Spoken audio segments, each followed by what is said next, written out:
இப்போ நான் எங்கே போய்கிட்டு இருக்கேன்னா திருப்புகலூரில் இருக்க அக்னிபுரீஸ்வரர் திருக்கோயிலுக்கு தான் குடும்பத்தோடு போய்கிட்டு இருக்கேன். திருப்புகலூர் எங்கே இருக்குது, பெயர் காரணம் என்ன, இதெல்லாம் தெரிஞ்சுக்கிறதுக்கு முன்னாடி இந்த கோவிலுடைய சிறப்புகளை பற்றி தெரிஞ்சுக்கலாம். பெரும்பாலான மக்கள் இந்த கோவிலுக்கு வர காரணம் என்னென்னா, வீடு கட்ட முடியாதவங்க, வீடு கட்டி பாதிலே நின்று போய் மீண்டும் தொடங்க முடியாமல் இருக்கிறவங்க இந்த கோயிலுக்கு வந்து வழிபாடு செஞ்சுட்டு போனால் கண்டிப்பாக அவங்க வீடு கட்டிடுவாங்கன்ற ஒரு நம்பிக்கை. இந்த நம்பிக்கை உருவாக காரணம் ஒரு புராண கதை.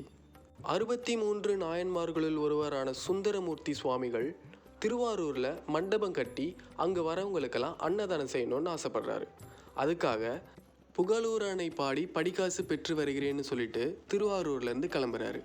ஆனால் திருப்புகலூர் கோயில்கிட்ட வரும்போதே இரவாகி போயிடுது. கோவிலும் மூடிட்டதுனால சுந்தரமூர்த்தி என்ன பண்ணுறாருன்னா, அங்கேருந்து ஒரு செங்கல் எடுத்து தலைக்கு வச்சு படுத்து தூங்குறாரு.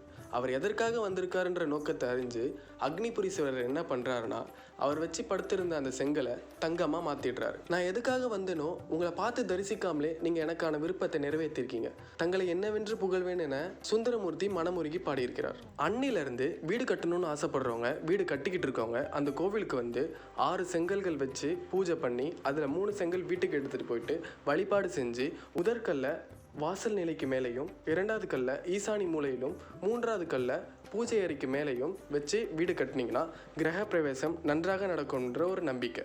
இப்போ புரியுதா நாங்கள் ஏன் இந்த கோவிலுக்கு போய்கிட்டு இருக்கோன்ட்டு? இந்த கோவிலுக்கு வந்தோம், இதே வழிபாடுகளை செஞ்சோம், இப்போ கிரக பிரவேசம் முடிஞ்சு இந்த கோவிலுக்கு குடும்பத்தோடு போய்கிட்டு இருக்கோம். சரி, திருப்புகலூர் இதற்கான பேர் காரணம் என்ன? பஞ்சபூதங்களில் மேலிருந்து கீழே பார்க்கும்போது ஆகாயம், காற்று, நெருப்பு, நீர், நிலம். இதில் பஞ்சபூதங்களில் மூவரான காற்றுக்கு அதிபதி வாயுதேவன், நெருப்புக்கு அதிபதி அக்னி தேவன், நீருக்கு அதிபதி வருணதேவன். இவங்க 3 பேருக்குள்ளேயும் சண்டை வருது. நம்ம 3 பேரில் யார் பெரியவங்கன்ற மாதிரி. வாயு முதல்ல தோன்றியதுனால நெருப்புக்கு, அதாவது அக்னி பகவானுக்கு வாயுதேவன் தந்தையாக மாறுறாரு.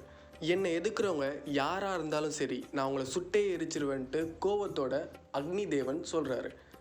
இதை கேட்ட வாயுதேவன், நீ எவ்வளோ பெரிய ஆற்றல் வச்சுருந்தாலும் உன்னுடைய ஆற்றல் எல்லாம் என்ன இடத்துல இருந்து தான் வந்தது, தந்தையான என்ன மதிக்காமல் பேசுறதுனால நீ எங்கேயுமே நிற்காமல் ஒழிஞ்சு போவேன்னு சொல்லிட்டு சாபம் விடுறாரு.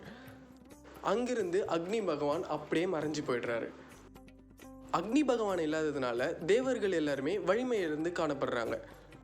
அதனால் அவங்க சிவபெருமானை போய் நாடுறாங்க.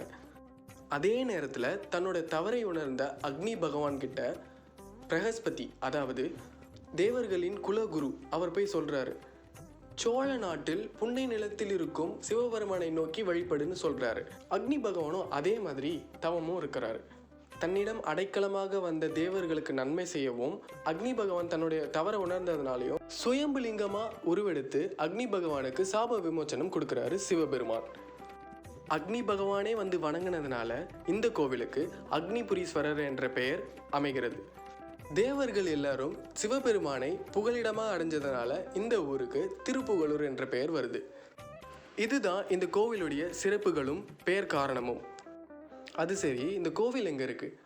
திருவாரூர் பெரிய கோவிலில் இருந்து 20 கிலோமீட்டர், அதாவது நன்னிலம்ன்ற ஒரு பகுதிக்கு பக்கத்தில் திருப்புகலூர்ன்ற ஊர் இருக்குது. இந்த திருப்புகலூர் நாகப்பட்டினம் மாவட்டத்துக்குள்ளே வருது.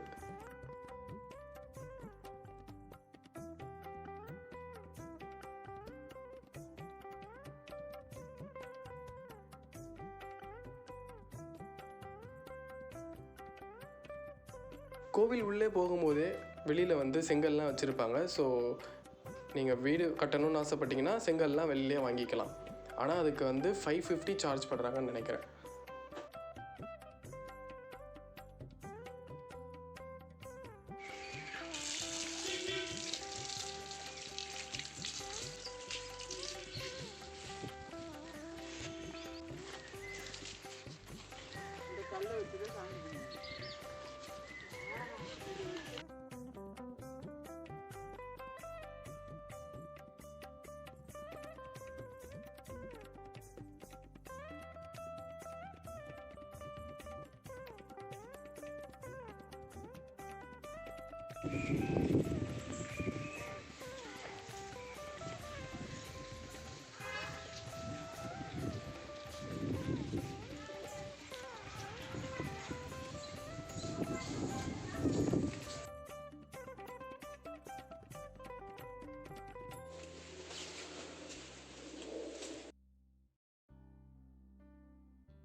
கோவில் உள்ளுக்குள்ளே videos not allowed, photos not allowed. So என்னால் முடிஞ்ச அளவுக்கு நான் வந்து கிளிப்பிங்ஸ் மட்டும் நான் ஆட் பண்ணியிருக்கேன்.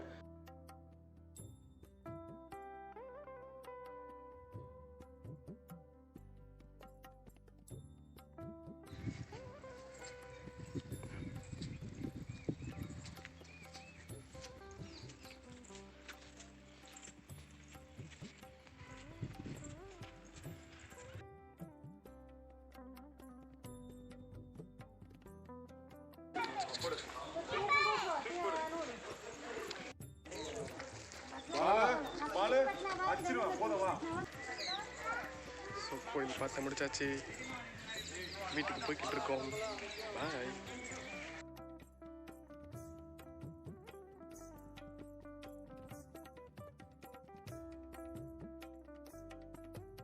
ஸோ நீங்களும் வீடு கட்டணும்னு ஆசைப்பட்டீங்கன்னா இந்த கோயிலுக்கு ஜஸ்ட் ஒரு விசிட் மட்டும் பண்ணிட்டு வாங்க, கண்டிப்பாக நீங்கள் வீடு கட்டிடுவீங்க. Okay, let's meet you on another video. Bye.